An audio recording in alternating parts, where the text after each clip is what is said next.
Hello students, कैसे हैं आप सब? बढ़िया हैं। चलिए आज हम लोग केमिस्ट्री का टॉपिक स्टार्ट करते हैं। नया टॉपिक आपका इससे पहले मोल कंसेप्ट खत्म हो चुका है। ठीक है, मतलब some basic concept of chemistry वो आपको खत्म हो चुका था। जिन्होंने वीडियो नहीं देखा है वो वीडियो जाकर के सबसे पहले देख लीजिए उसमें के सारे, तो आपको मोल कंसेप्ट पूरा क्लियर हो जाएगा। आज हम एक नया टॉपिक स्टार्ट करेंगे जिसका नाम है केमिकल बॉन्डिंग। ठीक है, ये चैप्टर काफी इंपॉर्टेंट है आपके क्या कहते हैं पॉइंट ऑफ व्यू से, नीट और जे पॉइंट ऑफ व्यू से, क्योंकि केमिकल बॉन्डिंग अगर देखा जाए, अगर 11th के बेसिस पे देखा जाए तो ये बहुत ही छोटा चैप्टर है, लेकिन अगर नीट या जे के लेवल का देखा जाए तो ये बहुत बड़ा चैप्टर है। अगर कोटा वगैरह की बात करी जाए तो कम से कम 25 से 26 लेक्चर कम से कम केमिकल बॉन्डिंग ही ले लेते हैं, 1 घंटे के 1.5 घंटे के। तो थोड़ा सा अच्छे से पढ़िएगा, इसमें हम वो सारी जानकारी आपको देना चाहते हैं जो आपके कंपटीशन में काम आने वाली है। केमिकल बॉन्डिंग अगर आपको समझ में नहीं आई, क्योंकि केमिकल बॉन्डिंग के अंदर ही आपका रेजोनेंस है, इसके अंदर आपको हाइड्रोजन बॉन्डिंग पढ़नी है, इसी के अंदर आपको हाइब्रिडाइजेशन पढ़ना है, लुईस स्ट्रक्चर पढ़ना है। अगर ये चीजें आपको समझ में नहीं आएंगी तो फिर आप इनऑर्गेनिक केमिस्ट्री का कुछ भी नहीं मतलब एक सवाल भी उसका हिला नहीं पाएंगे अगर क्वेश्चन आ जाए, क्योंकि पूरी की पूरी इनऑर्गेनिक केमिस्ट्री बेस्ड ऐसी केमिकल बॉन्डिंग पर। अगर ये समझ में नहीं आई तो वहां पर दिक्कत क्रिएट करेगा आपको। दूसरी बात यह है कि अगर थोड़ी चीजें और, जैसे आपको क्या कहते हैं डाइपोल समझ में नहीं आया, उसके बीच का मूवमेंट क्या कहते हैं polar movement, non polar movement, ये सब चीजें अगर समझ में नहीं आई, बॉन्ड कहाँ बन रहा है, कैसे टूट रहा है, तो फिर आपको ऑर्गेनिक केमिस्ट्री में बहुत ज्यादा प्रॉब्लम होगी, वहां पर भी आपको जो है नाच नचाएगा ये। तो केमिकल बॉन्डिंग बहुत अच्छे से आपको पढ़नी है। ठीक है, आज के लेक्चर में केवल बेसिक चीजें हम पढ़ेंगे केमिकल, जो आप लोगों को थोड़ी बहुत पीछे पहले पता भी होंगी, जो 9th में पढ़ रखा है आप लोगों ने, हाई स्कूल में पढ़ रखा है, कुछ चीजें आपको नई भी बताई जाएंगी। ठीक है, चलिए चैप्टर स्टार्ट करते हैं, chemical bonding and molecular structure. सबसे पहले अगर हम बात करते हैं, अगर हम आपके सामने खड़े हुए हैं तो किस तरीके से हम बन करके खड़े हुए हैं आपके पास में, दुनिया की कोई भी चीज, यानी कि ये यूनिवर्स जो बना हुआ है पूरा का पूरा, ये किस तरीके से बना हुआ है, कैसे बना हुआ है। ऐसा नहीं कि यूनिवर्स ये डायरेक्टली आकर के आपके पास में नहीं बन करके खड़ा हो गया है। कोई भी चीज अगर अगर बड़ा काम करना भी होता है तो छोटे छोटे चीजों को लेकर के बड़ा काम करना होता है। तो अगर हम बात करते हैं तो सबसे जो यूनिवर्स बना है, अगर हम इस यूनिवर्स की बात करते हैं, ये जो यूनिवर्स आपके पास में बना है ये किन किन चीजों से मिलकर के बना है। ठीक है, तो ये किससे मिलकर के बना है? देखिए, ये इसकी सबसे छोटी जो इकाई होती है, सबसे छोटी स्मॉलेस्ट यूनिट अगर हम बात करते हैं, उसको एटम कहा जाता है, एटम। अब कई सारे एटम जब आपस में मिलते हैं तो क्या बनाते हैं? मॉलिक्यूल बनाते हैं। बहुत सारे एटम जब आपस में मिलते हैं तो मॉलिक्यूल्स बनाते हैं, और कई सारे मॉलिक्यूल्स जब आपस में मिलते हैं तो मैटर बनाते हैं। और जब मैटर बन जाता है और सारा मैटर्स मिल करके क्या बनता है? यूनिवर्स बनता है। तो अगर हम यूनिवर्स की बात करते हैं तो किन किन चीजों से मिलकर के बनता है? सबसे छोटी यूनिट इसकी एटम, उससे मिलता है मॉलिक्यूल्स, मॉलिक्यूल्स से बनता है मैटर, और मैटर से क्या बनता है? यूनिवर्स। मतलब पूरा का पूरा यूनिवर्स जो बनकर के तैयार है वो किससे तैयार है? एटम से। तो अगर जब हम कभी भी मॉलिक्यूल्स की बात करेंगे तो हम कहेंगे कि छोटे छोटे एटम्स आपस में क्या होते हैं? अट्रैक्शन या फोर्स ऑफ अट्रैक्शन के कारण या किसी भी कारण वो चिपक जाते हैं आपस में आकर के, तो क्या बनाते हैं? मॉलिक्यूल्स। और कई सारे मॉलिक्यूल्स जब आपस में मिलते हैं तो मैटर बनाते हैं, और मैटर से क्या बनता है? यूनिवर्स बनता है। तो ये चीजें हैं आपके पास में। अब हम बात करते हैं यहाँ पर केमिकल बॉन्डिंग की बॉन्डिंग होती क्या है। तो कोई जब कभी भी, एक हमारे पास साइंटिस्ट थे जिनका नाम था मिस्टर पॉलिंग,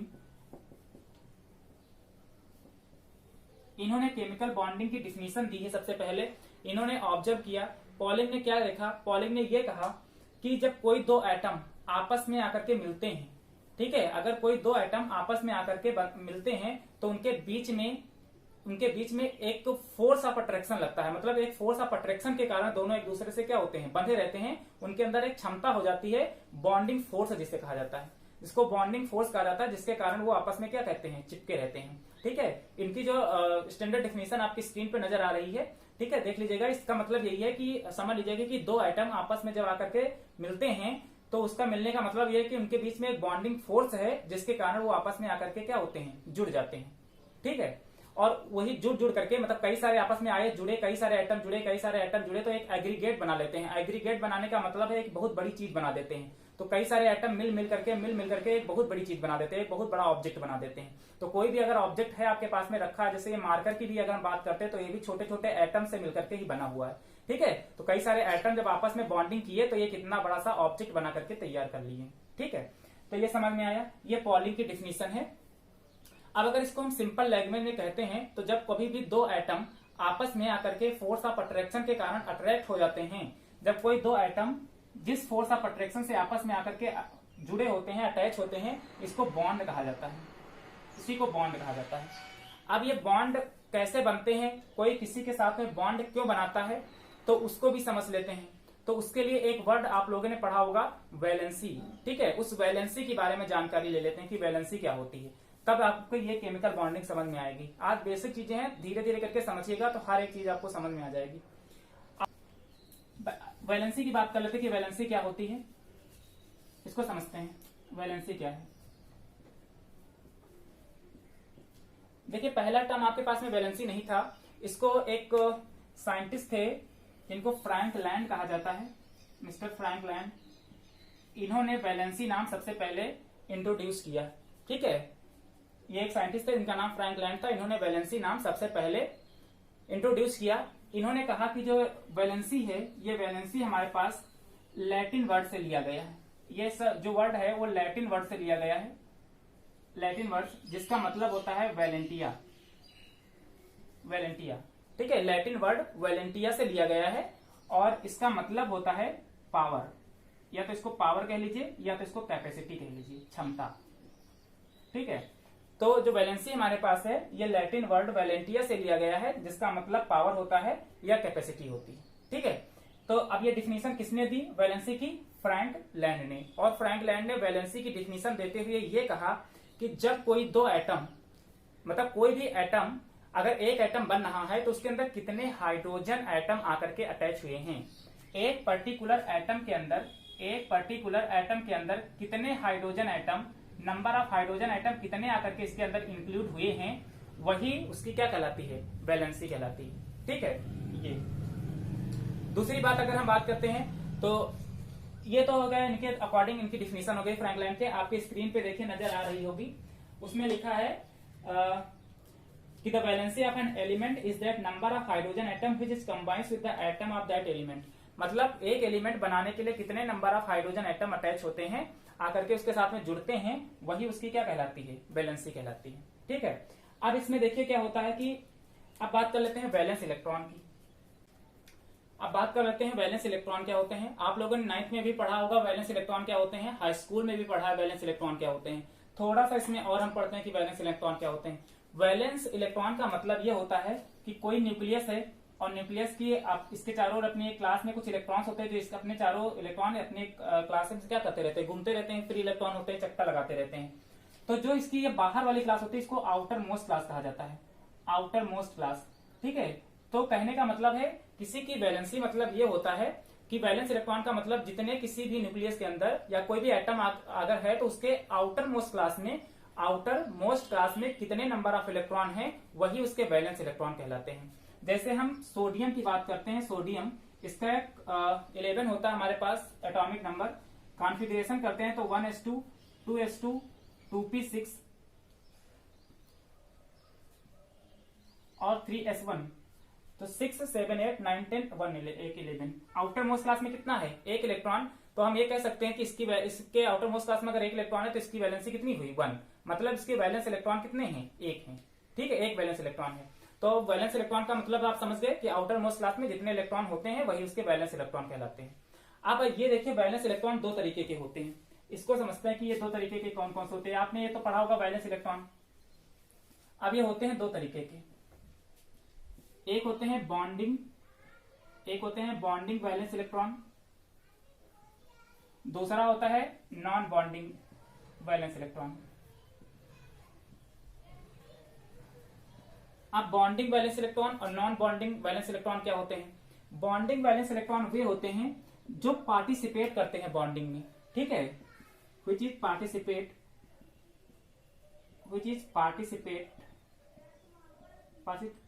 लिख लीजिए इन बॉन्डिंग। ठीक है, जो बॉन्डिंग में पार्टिसिपेट करते हैं उनको क्या कहा जाता है? वैलेंस इलेक्ट्रॉन कहा जाता है। ठीक है, ये सॉरी बॉन्डिंग वैलेंस इलेक्ट्रॉन कहा जाता है। और जो पार्टिसिपेट नहीं करते हैं, which is not participate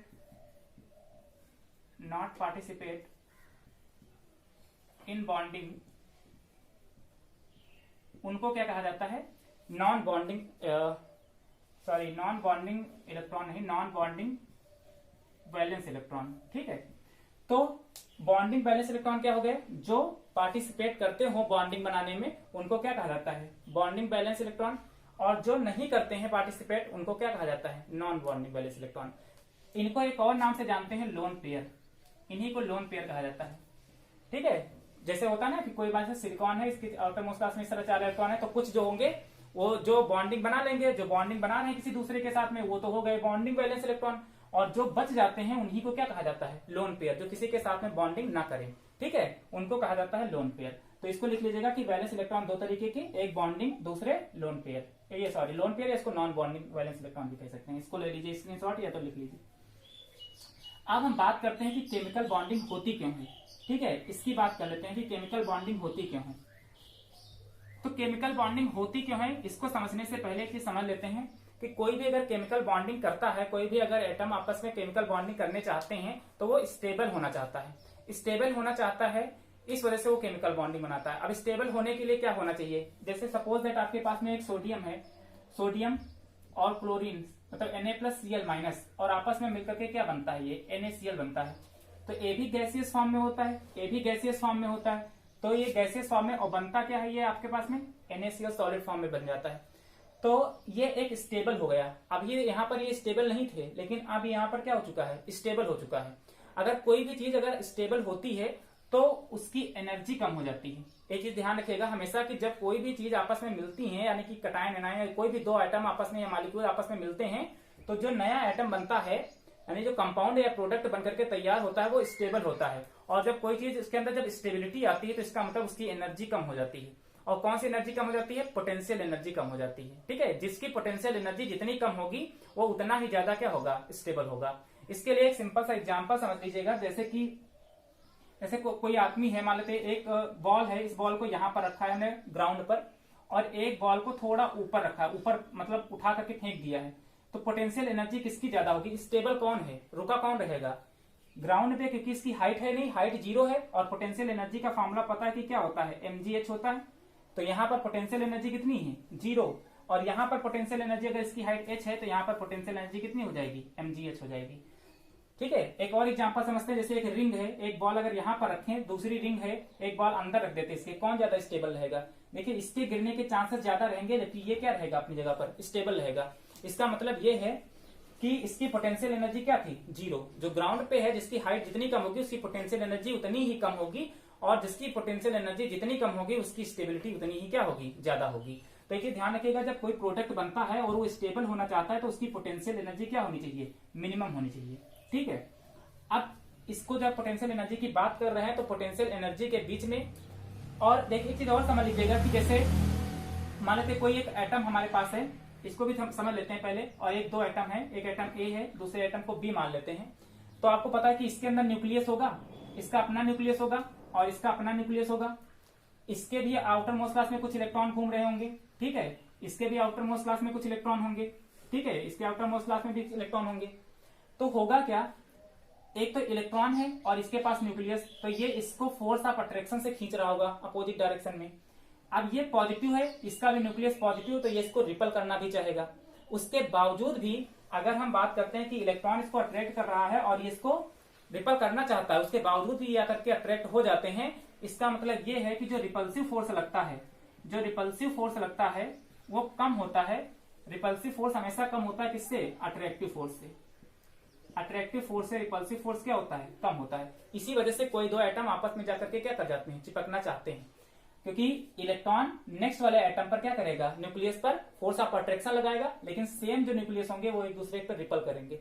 अब होता क्या है कि मान लीजिए कि ये एटम था हमारे पास, एक इसका प्लस एक न्यूक्लियस था, इसके पास में इसको ए मान लेते हैं, इसको बी मान लेते हैं, इसके पास में एक न्यूक्लियस होगा अपना, इसके भी कुछ इलेक्ट्रॉन आउटर मोस्ट क्लास में, इसके भी आउटर मोस्ट क्लास में कुछ इलेक्ट्रॉन है। अब होगा क्या कि ये इसको अपनी तरफ खींचना चाहेंगे, क्योंकि फोर्स ऑफ अट्रैक्शन क्या होता है, ज्यादा होता है फोर्स ऑफ रिपल्सन के कंपैरिजन में। ये थोड़ा इस तरफ खिसकेगा, दोनों आपस में आते जाएंगे, पास में आते जाएंगे, लेकिन एक लिमिट तक ही पास में आएंगे। मान लीजिए वो यहाँ से खिसक करके कुछ यहाँ तक पहुंच चुके हैं आकर के, अब इसके आगे ये नहीं खिसक पाएंगे, क्योंकि अब अगर आगे खिसके तो फोर्स ऑफ रिपल्सन लगने लगेगा। कहते नहीं है कि अगर पानी सिर के ऊपर हो जाता है तो फिर गड़बड़ हो जाता है ना, कहते हैं ना, तो ज्यादा मतलब लिमिट में रहे आदमी तो ज्यादा सही रहता है, लिमिट से जब ऊपर पहुंच जाता है तो दिक्कत क्रिएट कर देता है। तो वही सेम चीज है। अब यहाँ तक तो हमने कर दिया, ठीक है। अब क्या, अब इसके आगे ये नहीं आ सकते, इसके आगे ये नहीं आ सकते, क्योंकि अब ये दोनों न्यूक्लियस के बीच में फोर्स ऑफ रिपल्सन लगने लगा है, तो इनके बीच में कुछ डिस्टेंस हो जाती है। इस जो डिस्टेंस इनके बीच में बचती है, इसी को बॉन्ड लेंथ कहा जाता है। आप लोग इसकी डिफिनेशन अपनी लैंग्वेज में लिखते रहिएगा, इसी को बॉन्ड लेंथ कहते हैं।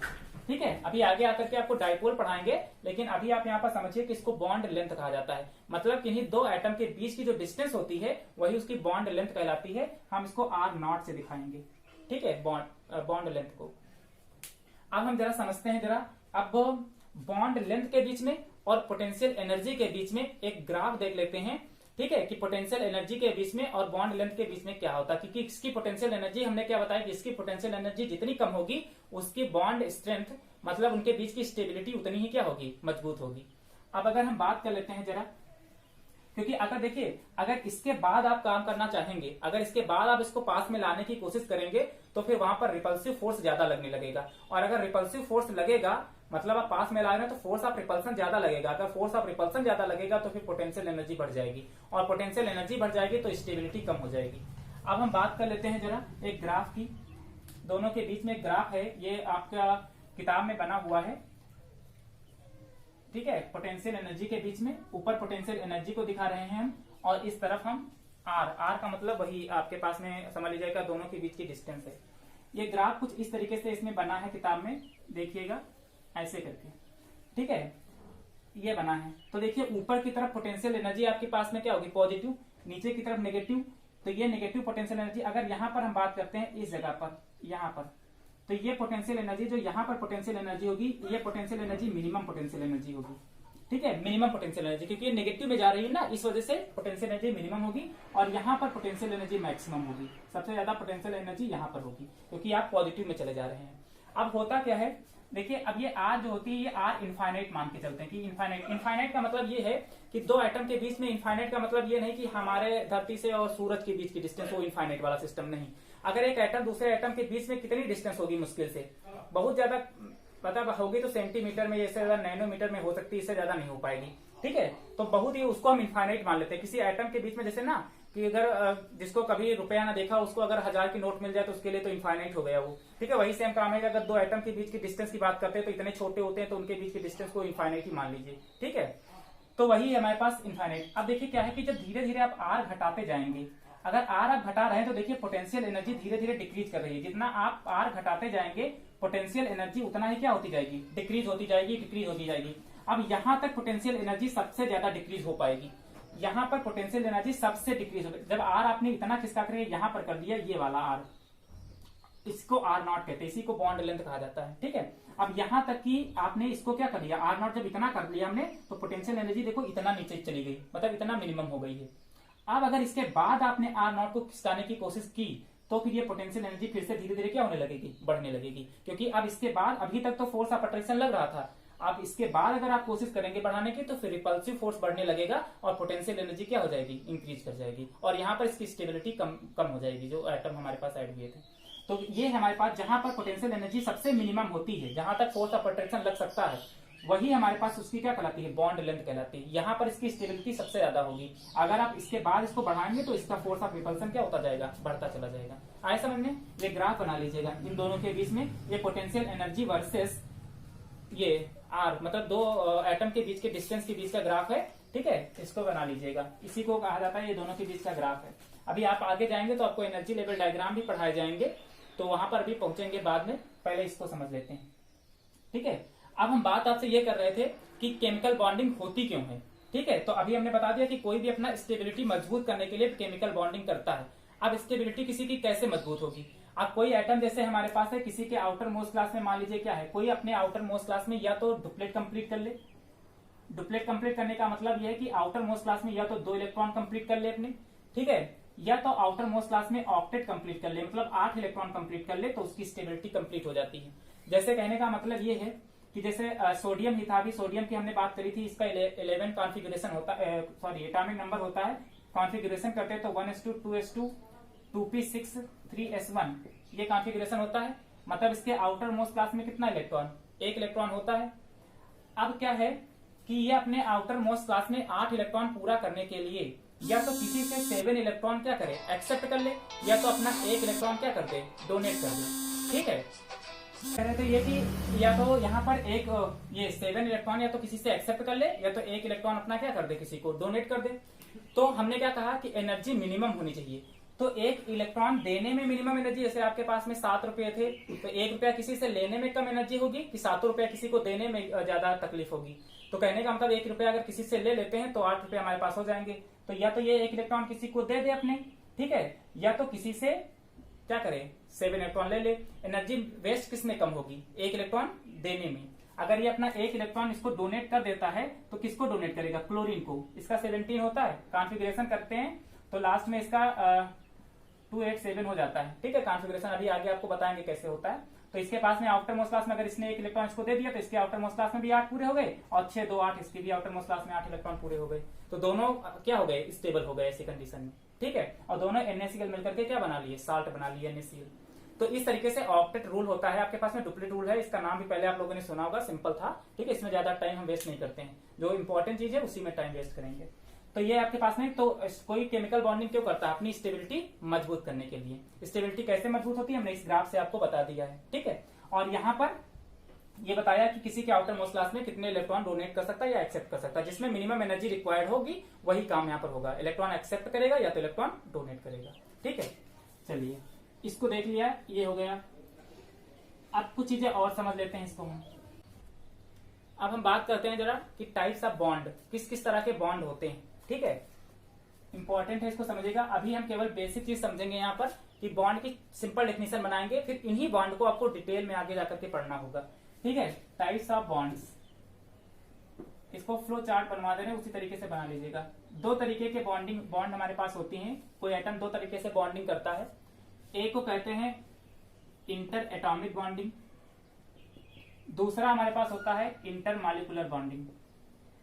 2 तरीके की बॉन्डिंग करी जाती है, इंटर एटॉमिक बॉन्डिंग और इंटर मॉलिक्यूलर बॉन्डिंग, ठीक है। यानी कि यहाँ पर एटम आपस में बॉन्ड बनाते हैं, यहाँ पर मॉलिक्यूल्स आपस में बॉन्ड बनाते हैं। अब हम बात करते हैं इंटर एटॉमिक बॉन्डिंग कितने तरीके की होती है।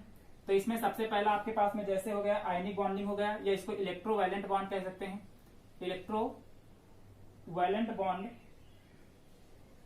ठीक है। या इसको आयनिक बॉन्ड भी कहते हैं और आयनिक बॉन्ड। अभी इनको बता दे रहे हैं कि क्या क्या होते हैं, इनको बात डिटेल में बाद में पढ़ेंगे, ठीक है। कोवैलेंट बॉन्ड हो गया आपके पास में। इसके अलावा आपके पास में कोऑर्डिनेट बॉन्ड होता है, कोऑर्डिनेट बॉन्ड होते हैं। और आपके पास में लास्ट मेटालिक बॉन्ड होता है, मेटालिक बॉन्ड, ठीक है। इतने तरह के बॉन्ड होते हैं इंटर एटॉमिक बॉन्ड। अब इंटर मॉलिक्यूलर बॉन्ड कैसे होते हैं, फिर से देख लीजिएगा। जो एटम्स के बीच में बॉन्डिंग होती है उनको इंटर एटॉमिक बॉन्डिंग, जो मॉलिक्यूल्स के बीच में होते हैं इनको इंटर मॉलिक्यूलर बॉन्डिंग कहा जाता है। ये 2 तरीके के होते हैं। एक होता है वांडरवाल, वांडरवाल की स्पेलिंग क्या है, वांडरवाल्स, वांडरवाल्स फोर्स। एक को वांडरवाल फोर्स ऑफ अट्रैक्शन कहते हैं। और दूसरा हमारे पास होता है, इसको हाइड्रोजन बॉन्डिंग कहते हैं, हाइड्रोजन बॉन्डिंग। हाइड्रोजन बॉन्डिंग भी 2 तरीके की होती है। एक को इंटर मॉलिक्यूलर बॉन्डिंग कहते हैं, एक को इंटर मॉलिक्यूलर बॉन्डिंग और दूसरे को इंट्रा मॉलिक्यूलर बॉन्डिंग कहते हैं, इंट्रा मॉलिक्यूलर बॉन्डिंग, ठीक है। 2 तरीके की होती है। एक ही समझिएगा फिर से कि ये इंटर एटॉमिक, एक इंटर मॉलिक्यूलर, 2 तरह की बॉन्डिंग आपके पास में है। जो इंटर एटॉमिक होती है, जो एटम्स के बीच में बॉन्डिंग हो, कितने तरीके की होती है, 4 तरीके की होती है। इनको इलेक्ट्रोवैलेंट बॉन्ड या आयनिक बॉन्ड कहते हैं। इसका मतलब क्या है कि जब 2 आयन, अभी सिंपल डेफिनेशन समझेंगे, डिटेल में आगे पढ़ते रहेंगे भी। आयनिक बॉन्डिंग का मतलब समझ में आ रहा है कि जब 2 आयन आपस में मिलते हों तो उनको आयनिक बॉन्डिंग कहते हैं। प्लस माइनस आपस में मिले, नया प्रोडक्ट बना दिए, उसको आयनिक बॉन्डिंग कहा जाता है, ठीक है। कोवैलेंट बॉन्डिंग का मतलब क्या होता है कि जहां पर इक्वल इलेक्ट्रॉन शेयर होते हों, मतलब जितने इलेक्ट्रॉन हम आपको दें उतने इलेक्ट्रॉन आप हमें दे दें और दोनों शेयर कर लें, तो उनको क्या कहा जाता है, कोवैलेंट बॉन्ड कहा जाता है। मतलब इलेक्ट्रॉन का जो शेयरिंग होनी चाहिए वो इक्वल होनी चाहिए, ठीक है। उसके बाद आते हैं कोऑर्डिनेट बॉन्डिंग। कोऑर्डिनेट बॉन्ड का मतलब होता है जहां पर एक ही एटम इलेक्ट्रॉन डोनेट कर रहा हो, ठीक है। एक केवल लेने वाला हो और दूसरा खिलाने वाला, ठीक है। मतलब एक इलेक्ट्रॉन देता जाए दूसरा लेता जाए, वो वाला काम क्या हो जाएगा, कोऑर्डिनेट बॉन्डिंग। उसके बाद आती है मेटालिक बॉन्डिंग। इसको भी आपको समझना है। मेटालिक बॉन्डिंग का मतलब होता है जब किसी कंडक्टिंग मटेरियल के अंदर, जो भी हमारे पास कंडक्टिंग मटेरियल है उनके अंदर इलेक्ट्रॉन और मेटल आयन के बीच की जो बॉन्डिंग होती है, इलेक्ट्रॉन और मेटल आयन के बीच की बॉन्डिंग उसको मेटेलिक बॉन्डिंग कहा जाता है। ठीक है, ये जितनी भी बॉन्डिंग होती है इसे ध्यान रखिएगा कि जो इंटर एटॉमिक बॉन्डिंग होती है इनको स्ट्रॉन्ग बॉन्डिंग कहा जाता है, या स्ट्रॉन्ग फोर्स ऑफ अट्रैक्शन से जुड़े होते हैं ये सब। ठीक है, इनके बीच का इनको तोड़ना बहुत आसान नहीं है। ठीक है, इनके बीच की जो बॉन्डिंग होती है वो बहुत ही स्ट्रॉन्ग होती है, इस वजह से इसको स्ट्रॉन्ग फोर्स भी कहा जाता है। आप इधर बात करते हैं जो इंटरमॉलिक्यूलर होते हैं इनको वीक फोर्स कहा जाता है। ठीक है, ये जो आपके पास में होते हैं ये वीक फोर्स होते हैं, कमजोर होते हैं। ठीक है, टूट जाते हैं आसानी से। क्या है? वांडर वाल फोर्स ऑफ अट्रैक्शन।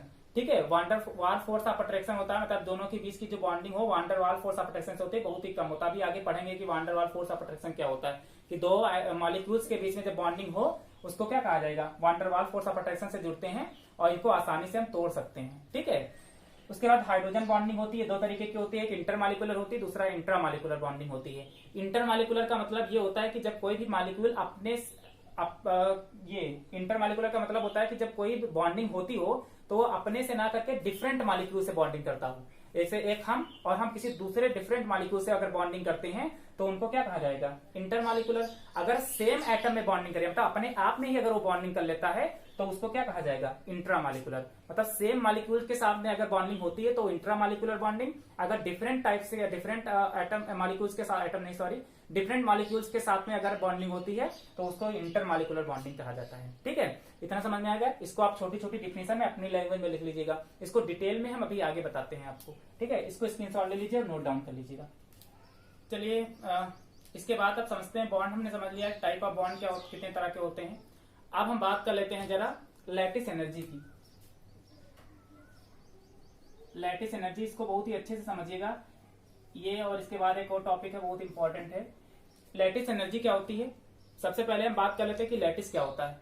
लैटिस का मतलब ये होता है कि जब कई हमारे साथ अगर हम एनायन और कटायन आपस में मिल करके एक बड़ा मॉलिक्यूल या कोई बड़ा ऑब्जेक्ट का जब निर्माण कर लेता है उसको लैटिस कहा जाता है। जैसे कई सारे प्लस प्लस प्लस आपस में इस तरीके से प्लस प्लस फिर माइनस फिर प्लस, ऐसे ये सब आपस में जुड़ करके एक नया स्ट्रक्चर बना ले अगर तो इसको लैटिस स्ट्रक्चर कहा जाता है। ठीक है, अभी इंटरमीडिएट में आएंगे तो आप सॉलिड स्टेट में पढ़ेंगे। ठीक है, इसको लैटिस कहा जाता है। अब लैटिस एनर्जी होती क्या है इसको थोड़ा अच्छे से समझते हैं।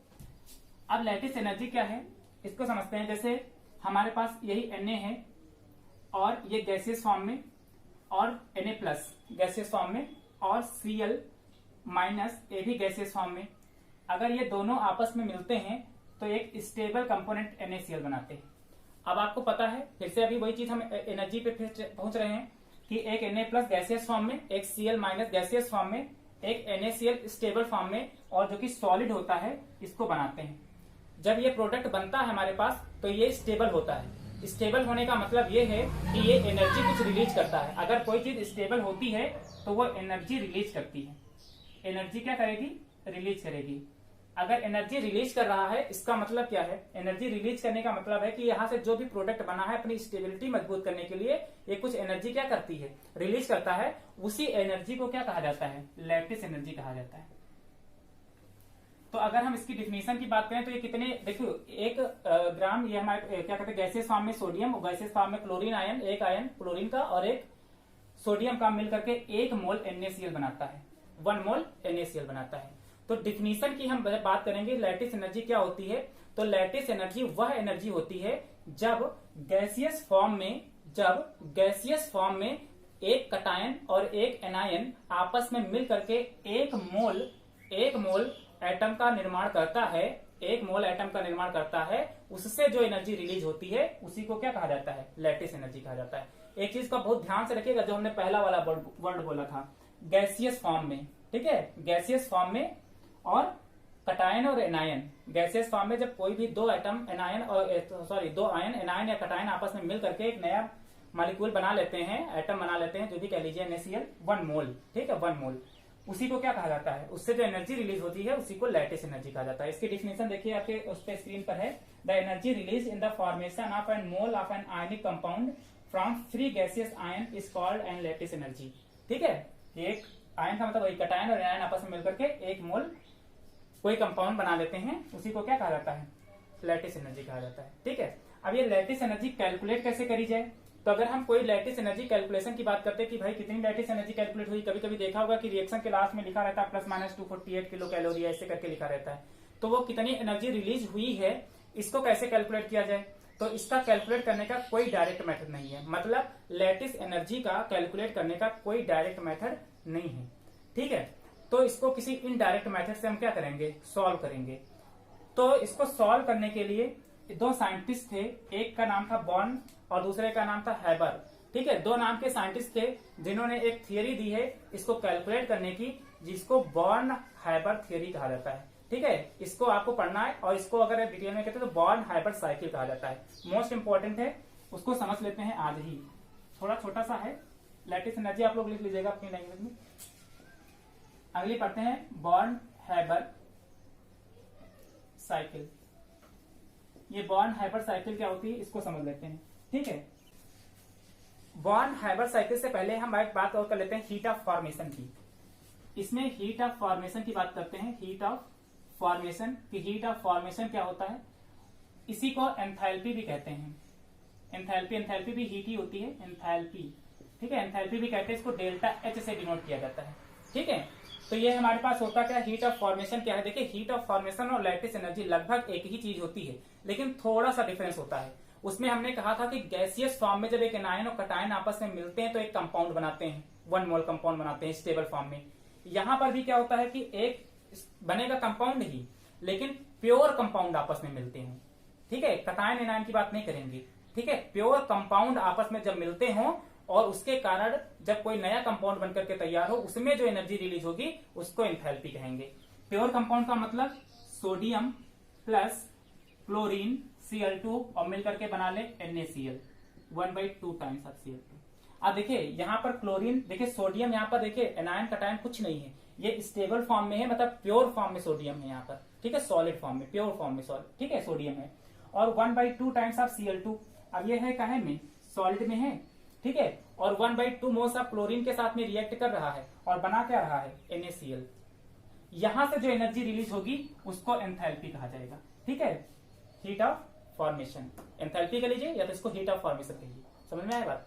तो वहां पर क्या था, जब कटायन एनायन आपस में मिलते हैं गैसियस फॉर्म में, और यहां हमने क्या कहा कि जब दो प्योर कंपाउंड आपस में आकर के मिलते हो तब जाकर के जो नया कंपाउंड बने उसमें जो एनर्जी रिलीज होगी उसको हम हीट ऑफ फॉर्मेशन या एंथैल्पी कहा करेंगे।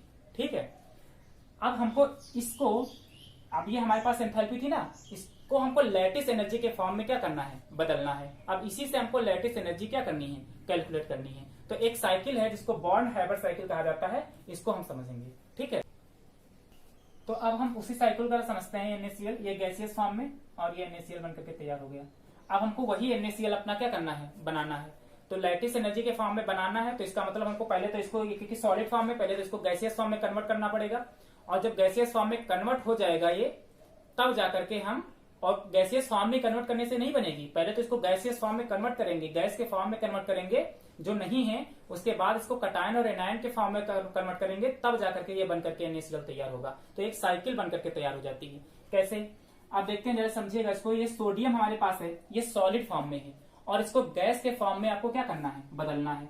तो पहले सोडियम को, अगर सोडियम को गैस के फॉर्म में बदलना है तो इसको कुछ एनर्जी आपको देनी पड़ेगी। ठीक है, सॉलिड को क्या कहते हैं, गैस के फॉर्म में बदलने के लिए आपको कुछ एनर्जी देनी पड़ेगी। तो ये Na काहे में कन्वर्ट हो गया, गैस में। आप एक ही समझ लीजिएगा, यहाँ पर एक और डिफिनेशन समझ लीजिएगा कि यहीं पर जब पढ़ाई रहे तो यहीं बता दें कि जब कोई सॉलिड से गैस में जब कोई भी एटम कन्वर्ट किया जाता है, कंपाउंड कन्वर्ट किया जाता है, तो उसमें जो एनर्जी उसको देनी पड़ती है उसको SE कहा जाता है, मतलब इसको सब्लिमेशन एनर्जी कहा जाता है। Sublimation energy, sublimation energy. ठीक है, ये एनर्जी सब्लिमेशन एनर्जी होती है जब इसको इसमें कन्वर्ट कर लिया। अब गैस में कन्वर्ट हो गया।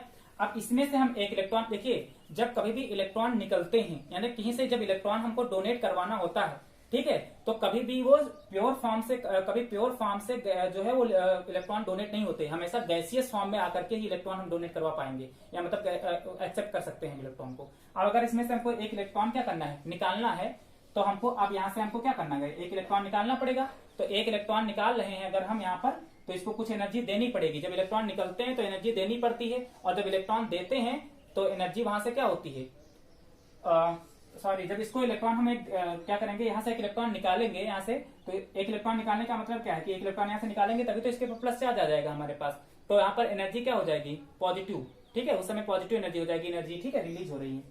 तो ये आपके पास में सोडियम है और यहां से निकल गया तो ये Na+। तो अब ये सोडियम प्लस में कन्वर्ट हो गया, मतलब ये कटायन में कन्वर्ट हो गया। अब यहाँ पर जो एनर्जी हुई है उस एनर्जी को क्या कहा जाएगा? आयोनाइजेशन एनर्जी कहते हैं। आयोनाइजेशन एनर्जी, ये एनर्जी हो जाएगी आयोनाइजेशन एनर्जी। ठीक है, तो ये एनर्जी आयोनाइजेशन एनर्जी हो गई।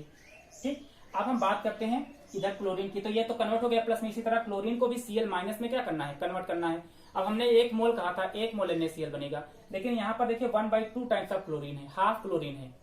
तो हाफ क्लोरीन अगर है तो यहाँ से हमको क्लोरीन से देखो Cl2 मतलब क्या हो गया? क्लोरीन क्लोरीन के बीच में बॉन्डिंग है, तो पहले इस बॉन्ड को तोड़ना पड़ेगा। यानी कि जो ये 2 क्लोरीन है इनके बीच का बॉन्ड हम पहले क्या करें? तोड़े। तो इनके बीच का अगर बॉन्ड तोड़ना है तो इसमें कुछ एनर्जी लगेगी बॉन्ड तोड़ने में। ठीक है, उस एनर्जी को कहा जाता है हीट ऑफ डिसोसिएशन या डिसोसिएशन एनर्जी, इसको कह सकते हैं डिसोसिएशन एनर्जी, या इसको हीट ऑफ डिसोसिएशन कह लीजिए।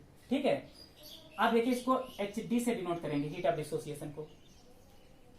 हीट ऑफ डिसोसिएशन लिख लीजिए इसको, हीट ऑफ डिसोसिएशन या तो इसको एनर्जी कह लीजिए।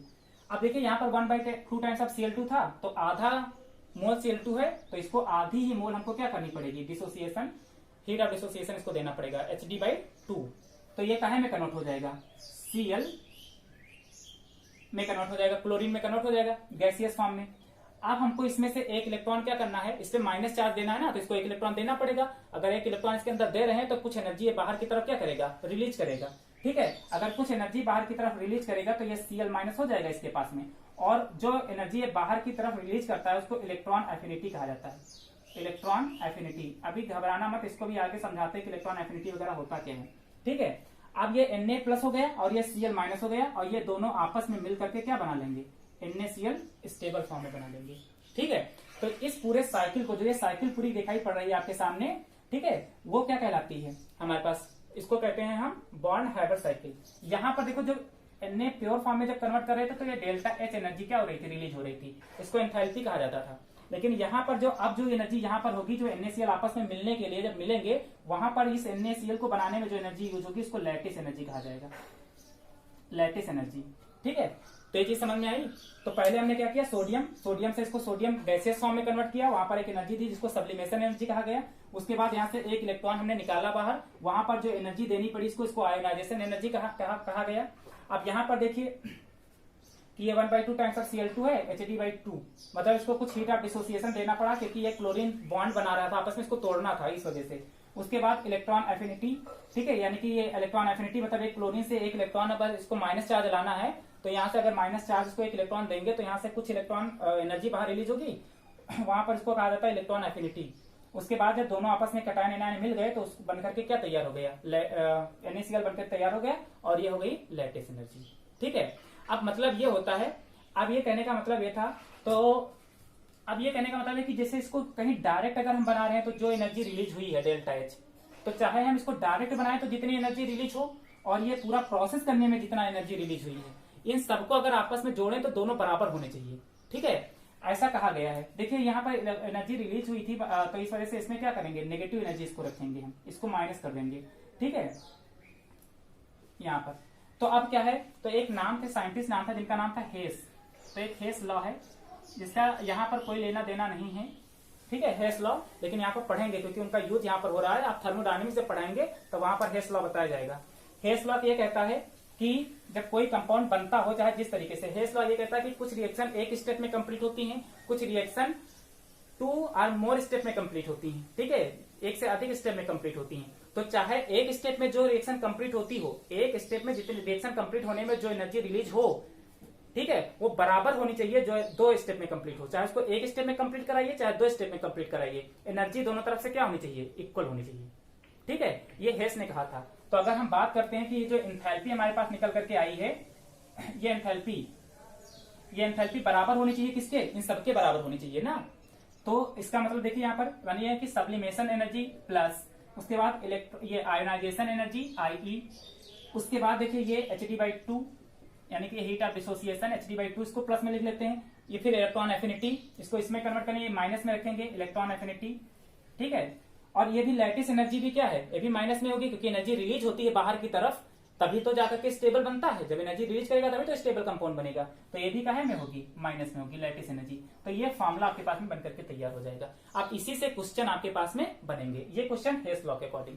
तो हेस लॉ अगर आपसे पूछता कि क्या होता है, उसमें यही है कि चाहे एक सिंगल स्टेप में रिएक्शन कंप्लीट हो, चाहे वो 2 से अधिक स्टेप में रिएक्शन कंप्लीट होती हो, जो नेट एनर्जी होनी चाहिए, चाहे आप सीधे सीधे जाइए जो एनर्जी हो, ठीक है, उतनी एनर्जी आप घूम फिर करके जाएं तभी भी होनी चाहिए उतनी एनर्जी, ठीक है। मतलब एनर्जी में कोई फर्क नहीं पड़ना चाहिए, ठीक है। तो ये हेस लॉ है। तो ये हमने जोड़ लिया, जो माइनस में, क्योंकि यहाँ पर एनर्जी रिलीज हो रही थी इस वजह से हमने माइनस में रखा था, यहाँ पर एनर्जी देनी पड़ रही है जो से प्लस में रखा है, ठीक है।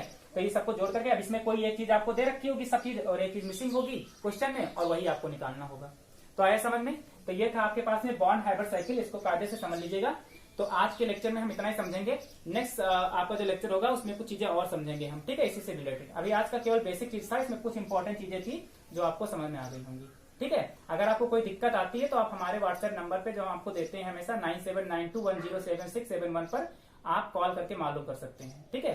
चलिए आज के लेक्चर में बस इतना ही। Okay bye.